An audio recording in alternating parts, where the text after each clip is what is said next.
안녕하세요. 저는 이미숙입니다. 나이는 63살이고요.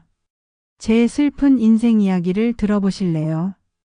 슬프다고 말하지만 사실 제 인생은 슬픔만으로 채워진 건 아니었어요. 굽이굽이 흐르는 강물처럼 때론 격하게 소용돌이치고 때론 잔잔히 흘러왔지요.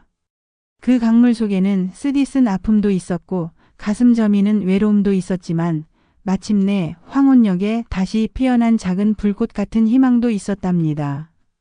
이 이야기는 바로 그 희망을 찾아 떠난 저의 인생 이막 이야기입니다.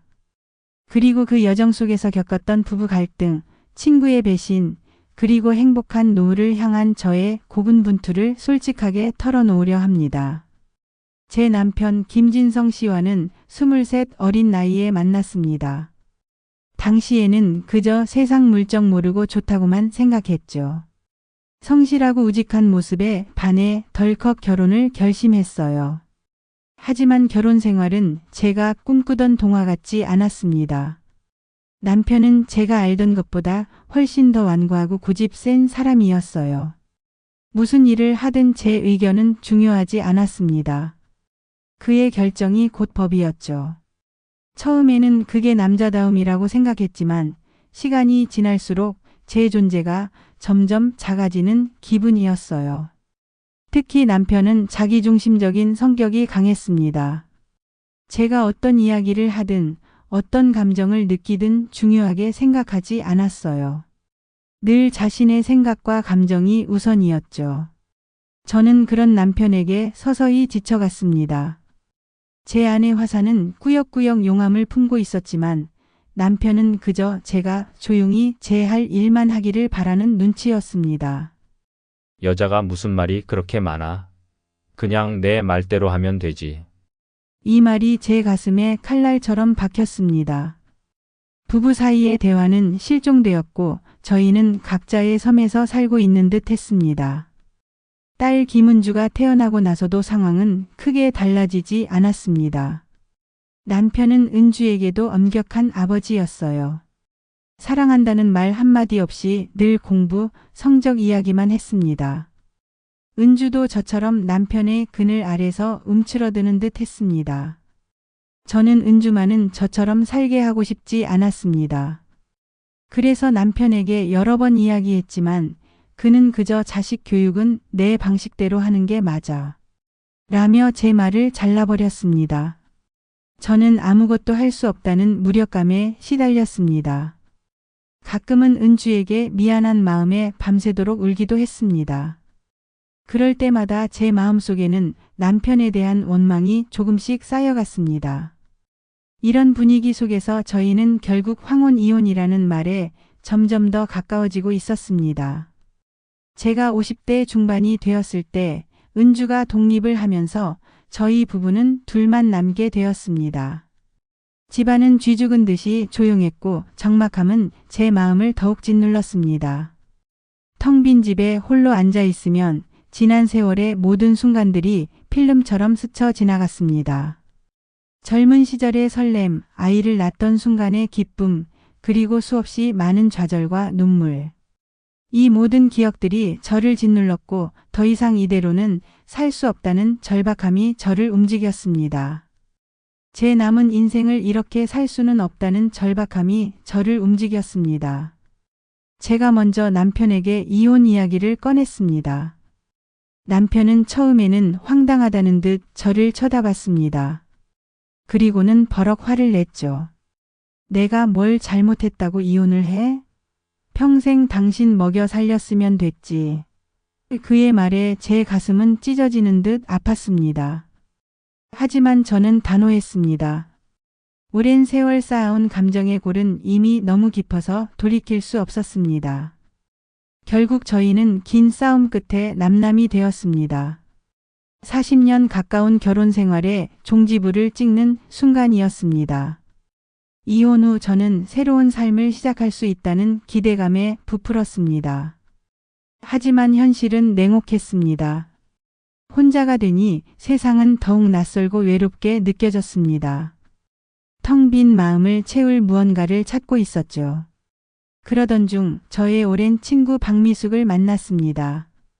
미숙이는 제가 결혼하기 전부터 알고 지내던 친구였습니다. 어린 시절 함께 뛰놀고 학창 시절엔 서로의 짝사랑 이야기를 속삭이던 저의 모든 비밀을 털어놓을 수 있을 만큼 편한 친구였죠. 제가 이혼했다는 소식을 듣고 미숙이는 한달음에 저에게 달려왔습니다.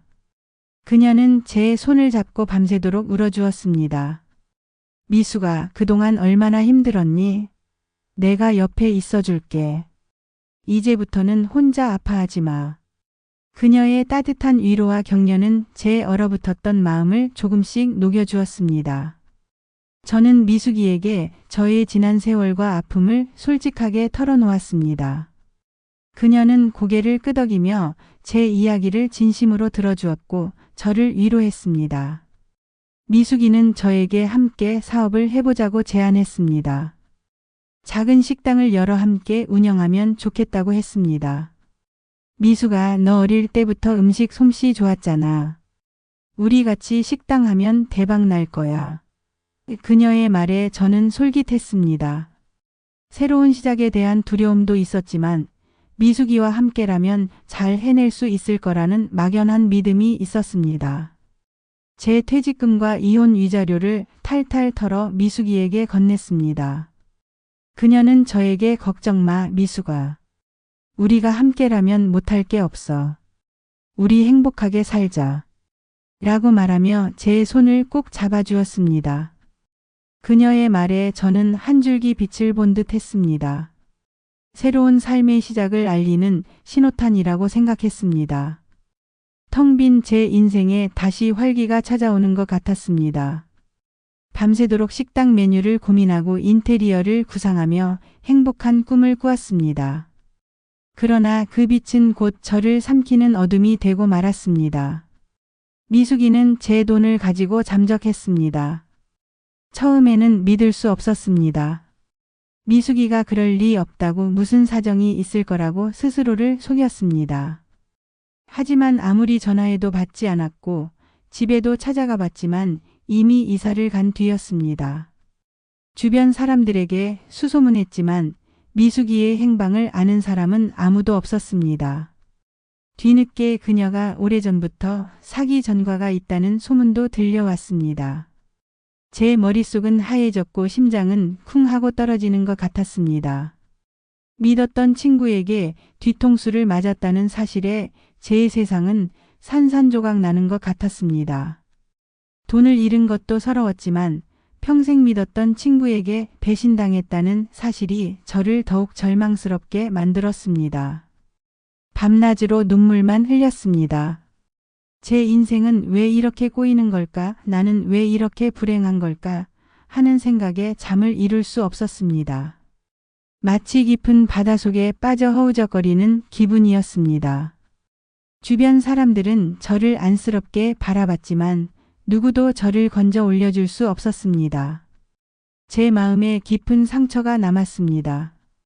사람을 믿는다는 것 자체가 두려워졌습니다. 모든 것이 허무하고 무의미하게 느껴졌습니다. 절망의 나락으로 떨어지고 있을 때 저를 붙잡아준 것은 다름 아닌 딸 김은주였습니다. 은주는 제가 미숙이에게 배신당했다는 소식을 듣고는 모든 일을 제쳐두고 저에게 달려왔습니다. 그녀는 제 손을 잡고 아무 말 없이 울었습니다. 뜨거운 눈물이 제 손등 위로 뚝뚝 떨어졌습니다. 엄마, 너무 미안해. 내가 엄마한테 신경을 못 써줬어. 이제는 내가 엄마 지켜줄게. 그 한마디에 제 꽁꽁 얼어붙었던 마음이 스르르 녹아내리는 것 같았습니다. 그녀의 따뜻한 눈빛은 제게 큰 위로가 되었습니다. 은주는 제가 다시 일어설 수 있도록 물심양면으로 저를 도왔습니다. 매일같이 저를 찾아와 이야기를 들어주고 맛있는 음식을 해주며 저를 위로했습니다. 제 통장에 남은 돈은 거의 없었지만 은주는 제가 당장 생활하는 데 필요한 돈을 선뜻 내주었습니다. 엄마, 돈은 내가 벌면 돼. 엄마는 건강하게만 있어줘. 그녀의 말에 저는 고마움과 미안함이 뒤섞인 눈물을 흘렸습니다. 딸에게 짐이 되는 것 같아 미안했지만 동시에 은주가 제 곁에 있다는 사실이 너무나 큰 힘이 되었습니다.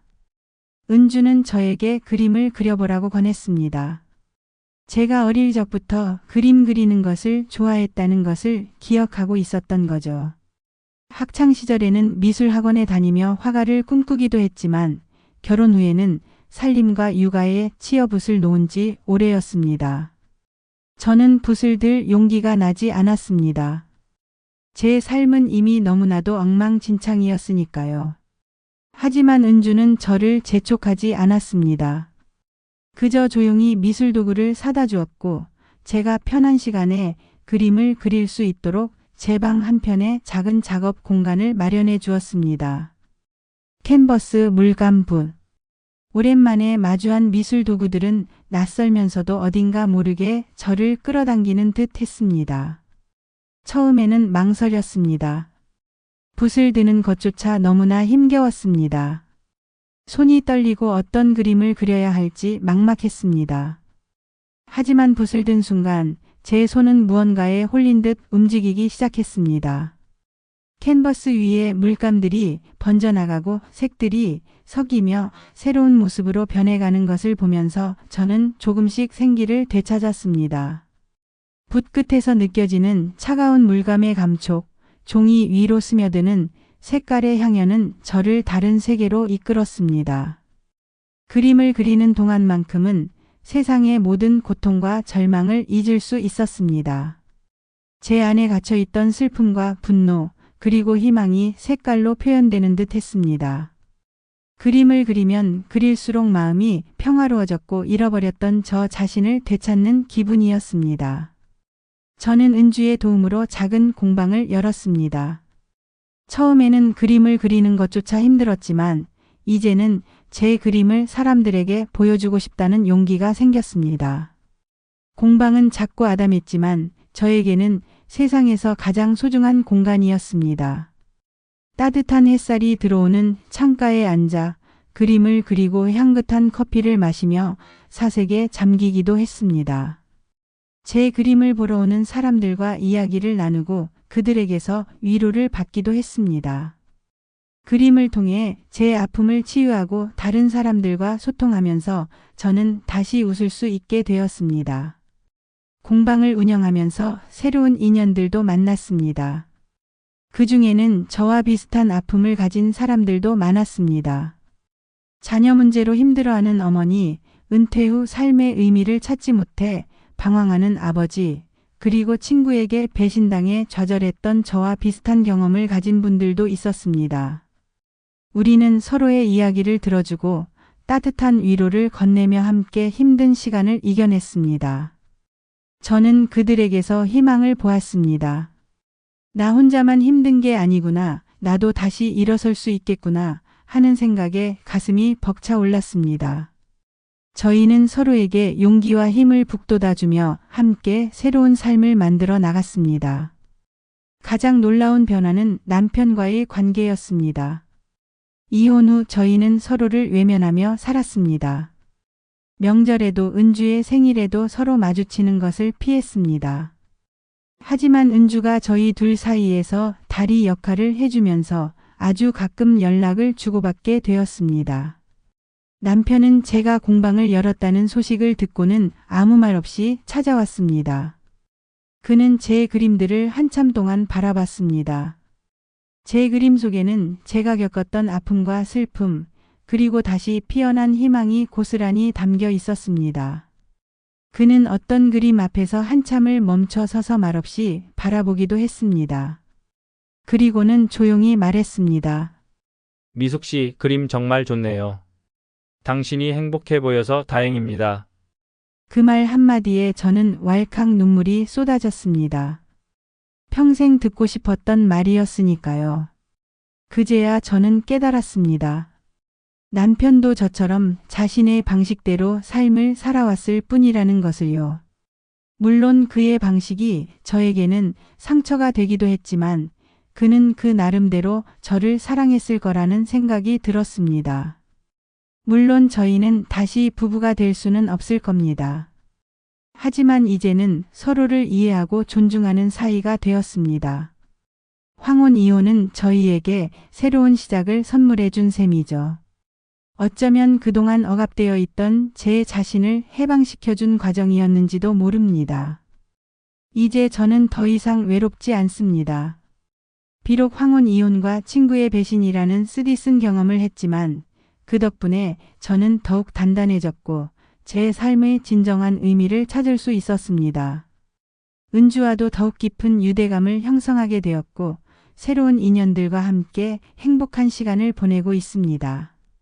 제 공방은 저에게 삶의 활력을 불어넣어주는 동시에 다른 사람들에게도 따뜻한 위로와 희망을 전해주는 공간이 되었습니다. 제 그림을 보며 눈물을 흘리는 사람들을 만날 때면 제 이야기가 누군가에게 작은 위로가 될 수 있다는 사실에 가슴 벅찬 감동을 느낍니다. 저는 요즘 새로운 꿈을 꾸고 있습니다. 제 그림을 통해 세상에 따뜻한 메시지를 전달하고 싶습니다. 작은 전시회를 열어 제 그림을 더 많은 사람들에게 보여주고 싶기도 합니다. 그리고 저처럼 힘들고 외로운 시간을 보내는 사람들에게 제 이야기가 작은 위로가 되었으면 좋겠습니다. 제가 겪었던 아픔을 통해 얻은 지혜를 나누고 싶습니다. 인생은 굽이굽이 흐르는 강물과 같다고 했습니다.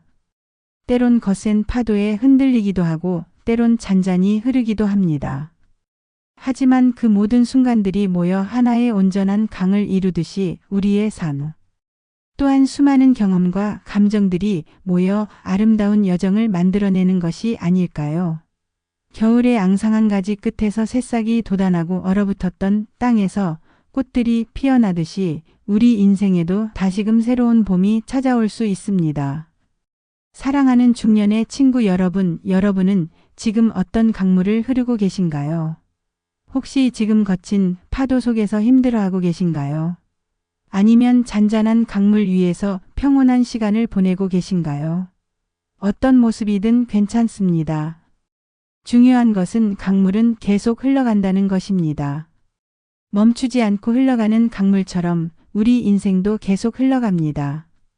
그러니 너무 좌절하거나 포기하지 마세요. 우리 모두는 각자의 강물 위에서 자신만의 아름다운 여정을 만들어가고 있으니까요. 당신의 강물은 지금 어떤 이야기를 담고 있나요? 그 이야기가 궁금합니다.